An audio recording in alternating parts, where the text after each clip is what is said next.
All right, so I had one of those very strange experiences where I don't know if it's a miracle or if I'm just getting old and forgetful or none of the above. But I was looking for a book to read, and I was just going through my little bookshelf over there, which isn't that big. There's like 5 shelves, and not even all the shelves are full of books. And yet I was glancing through them and found a book that I didn't ever see before, that I didn't even know that I had. It's a book called A Play of Light, The Luminous Theater of the Mind, Unveiling the Sensuous Brain by David Holmes. And I read the back panel, and I was quite, well, I was going to use a southern word. I was quite tickled by it. And just because it's a lot of the stuff that I've been thinking about over the years, but just put into a little description in the back of the book. So I can't recommend the book because I haven't even opened it yet, except to read a poem from the Tao Te Ching that's in there. But I'm going to read the back cover to you and get back to you on whether the book is worthwhile or not in my eyes. What if it really is that simple?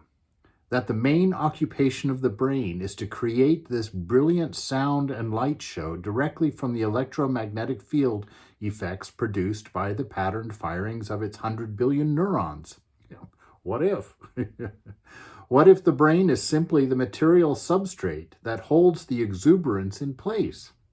A delicate filigree of sparkling neurons suspended in the crystal clear fluid of the cerebral cortex, the live and luminous theater in which the external world is recreated. I love the fact that he uses the word recreated, because that's exactly what's going on. Because, you know, I've spoken many times about the fact that we live in a mind and not the world, that there's no evidence of an external world, you know, because we don't know where the neurochemical information is coming from that our brain is actually reading from the eyes, from all of the senses, and then recreating a world of symbols, which is actually where we live. We don't actually see things of the external world, as it were. We're interpreting neurochemical signals that we assume are being brought to the brain from the external world, but we can't verify that anyway. So it's an interesting question.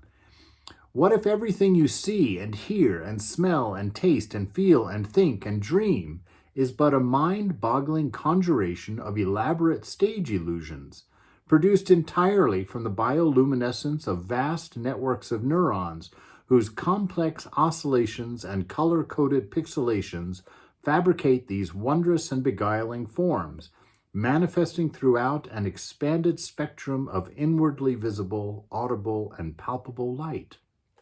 And what if it actually is true, what the wise have always said, that you are the pure light of consciousness that shines within?